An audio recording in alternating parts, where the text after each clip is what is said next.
So I want to talk NFL and I want to talk NFL collusion. I know you have a video to tee up, but just to give a little bit of background, the NFL Players Association filed a grievance in October of 2022 representing three quarterbacks, Lamar Jackson, Kyler Murray, and Russell Wilson. And they alleged that there was a league-wide collusion to limit guaranteed money after Deshaun Watson's blockbuster fully guaranteed contract in 2022. This past January, it finally came to an end when arbitrator Christopher Droney, something like that, ruled that the NFL did not break collusion rules, but acknowledged that the NFL Management Council, backed by Commissioner Goodell, encouraged teams to reduce guarantees at a March 2022 owners meeting. So essentially, it was advised that they not give out full guaranteed money, which is why it was not considered collusion in the courts. Noah, you want to tee it up? Yeah, I'll tee it up for you. Here we go. The core of this document involves a closed-door hearing held over 10 days in July and August of 2024, close to a year ago now, that featured witness testimony from the following people: NFL Commissioner Roger Goodell, Ravens quarterback Lamar Jackson, Cardinals quarterback Kyler Murray, current Giants quarterback Russell Wilson, former NFLPA president J.C. Tretter, former NFLPA executive director DeMaurice Smith, as well as the billionaire owners of the Giants, the Browns, the Cardinals, the Broncos, the Ravens, the Patriots, the Falcons, and the Chargers. Which is to say, have you ever seen a document like this before? And this secret document is the story of the National Football League Players Association versus the National Football League, a case brought by the union before an independent judicial arbitrator. And it is rooted in a defining power imbalance in American sports. But what the NFLPA did in 2022 was allege that the NFL's overall aversion to guarantees was no coincidence. The union argued, in fact, that it was the product of collusion, meaning that billionaire team owners had illegally conspired with the league office against almost 600 veteran players. So just to summarize, there was a slide deck that came out during this. Like he mentioned, there was a 61-page ruling, but there was a slide deck from a closed-door owners meeting that urged teams to curb guaranteed contracts, and that all came out after Deshaun Watson's big contract. 8 team owners, I think he actually missed some because it included Falcons' Arthur Blank, several players and agents as well testified. The Falcons were facing scrutiny because, if you recall, they didn't even negotiate with Lamar Jackson in 2023 before committing big money to Kirk Cousins in 2024, raising questions of whether or not there was kind of a prearranged alignment there between teams. So Noah, knowing what we know, talk to me about this. Yeah, before we go any further, I want to shout out Pablo Torre, who was the main person to break this and post this video, which is this clip, and we have another clip a little later on we'll play as well. Make sure you go watch that episode of his podcast, because this shit is insane. There's no better way to put it. This shit is absolutely insane. And That real being quick to said- note, just based on that, because everybody here is trying to keep this quiet. Not only, obviously, the NFL is trying to brush this under the rug and just, okay, let's move on. But the NFL Players Association has been oddly quiet here. But go on.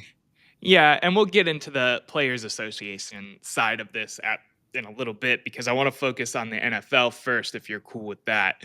And this is mind-blowing. This is clear as day collusion. They only get out of it because it's a third-party arbitrator that they hired, and they're the billionaire, so, we can just do some legalese and get out of it. It's not like they're going in front of an actual court.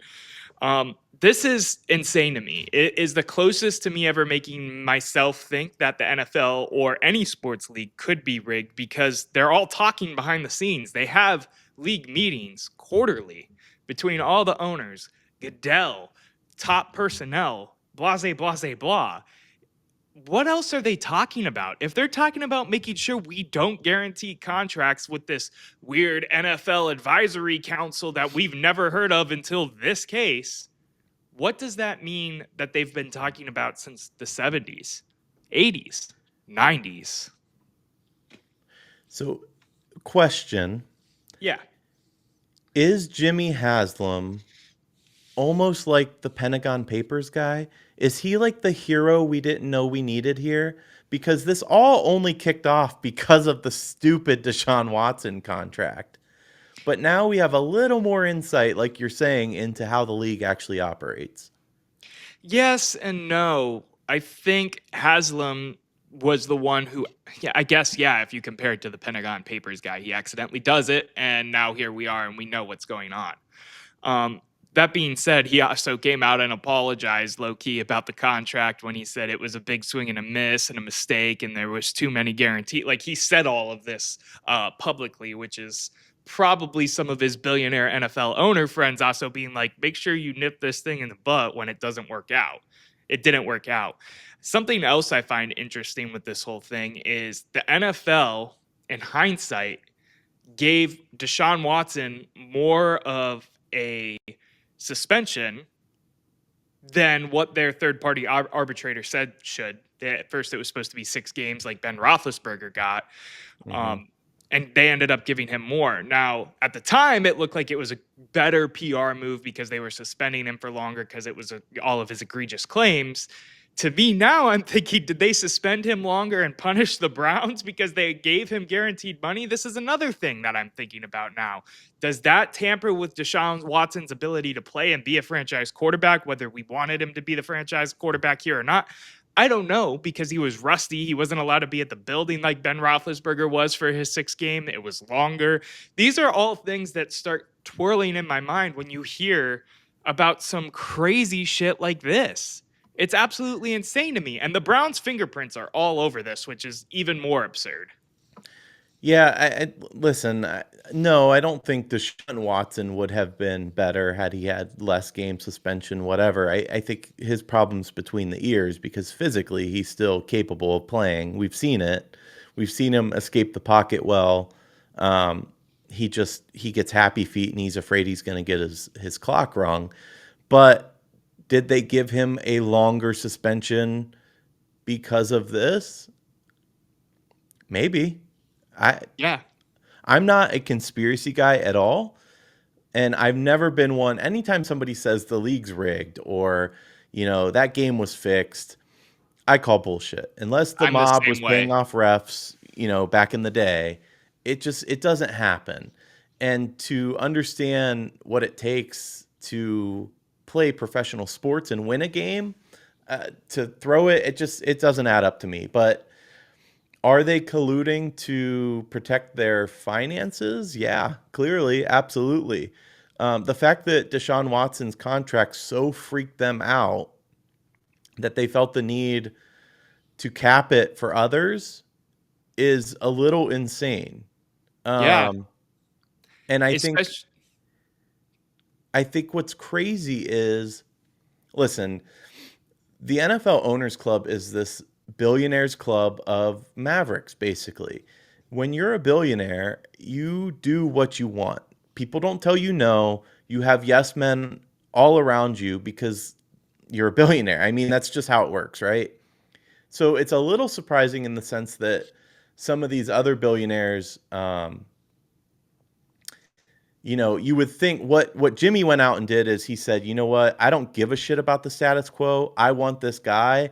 I'll do whatever it takes to get this guy. I right. appreciate that a little bit. I know it didn't work out, but I appreciate the mentality. These other owners are sitting back going, well, fuck, we could do that too, sure, but I would rather not pay as much and still get our guy. That's what it comes down to ultimately is saving money. Yeah, I agree. And it's The NFL even more absurd. It's even That's more Go ahead. I was just gonna say that's what I don't get. Why does Goodell give a shit? Because I mean, his pockets are lined by the owner's pockets. So what that is in their best interest is in his best interest. Fair. It's absurd too because the NFL is one of the only leagues. It is the only league that doesn't have guaranteed contracts, and there's all these different clauses in their contracts to unlock more money, whether that be like being an 1,000-yard rusher or what have you. Yeah. It's absolutely insane to me that they haven't caught up. And instead of catching up, they have now decided that we are going to collude against the players. And speaking of the players, Eric, do you care if I transition and play the next clip? Well, just one more quick note on this. Yeah. One of the biggest issues here, besides the obvious collusion, is the transparency issue. They had that document for months and only recently released it. So that calls to concerns like what else is out there. We know that they swept CTE under the rug for a long time. I mean, the, anytime you involve money, obviously it's going to get corrupt, but the sport is just it's not at a great place, frankly. If there was a time to get rid of Goodell, it's now. Which is crazy too, because it is still the most popular league out of, any of the leagues in America, period. It is, it has a grasp on American culture. But something that I found interesting was the player side of this. And shocker, there's some more Browns handprints on this, which is JC Tretter. Let's take a look. And what I can now report is that J.C. Tretter, in a series of text messages that he sent to then Executive Director of the Union, DeMaurice Smith, repeatedly insulted Russell Wilson. At one point, he expletive that I will not say here. J.C. Tretter also called Russell Wilson a quote-unquote wuss. What this quote actually meant in the context of this real-life collusion investigation. Because what I'm told is that the owners actually used J.C. Tretter blaming Russell Wilson as evidence of non-collusion. Because what J.C. Tretter is saying there, to be very clear about this, is that the reason Russell Wilson didn't get a fully guaranteed contract is because he's not smart enough, not strategic enough to push hard enough for it. And not because the owners were colluding against Russell Wilson or Lamar Jackson or Kyler Murray or the players. J.C. Tretter was blaming the player instead of the owners. And the owners were like, this feels like a very helpful bit of evidence for what we're trying to prove, which is that this case should be dismissed. And by the way, not unrelatedly, the case ultimately was. So I just want to read one of the exact quotes from Tretter. Instead of being the guy that made guaranteed contracts the norm, he's the guy that ruined it for everyone. Talking about Russell Wilson. Damn. It is so interesting to me because, and again, you got to go watch this whole video because there's bits and pieces involved here where JC Tretter elects a guy to be like his COO or like the CEO or some corporate title, I forget. So eventually he could just become the CEO of the players union and they don't have to elect a regular player. It can just be someone who is a former player. There's so much like corporate just mishandling going on right now with this whole situation. JC Tretter siding with the owners so he could be the head of the NFLPA, which just makes the NFLPA more corrupt and doesn't do anything for the players' rights. I mean, the tunnel and the hole that we're just digging with this whole situation is getting deeper and deeper. And it just brings you back to the thought process of what else is out there? What else is going on? Here's the thing, and we've known it for a long time.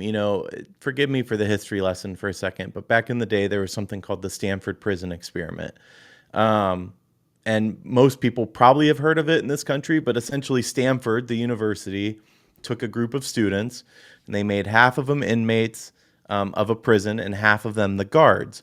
And they had to stop the experiment after I think it was 2 or 3. It was quick, a couple days, because the guards were treating the prisoners, their fellow students, so badly that they couldn't let it go on. They were afraid that a death was going to happen.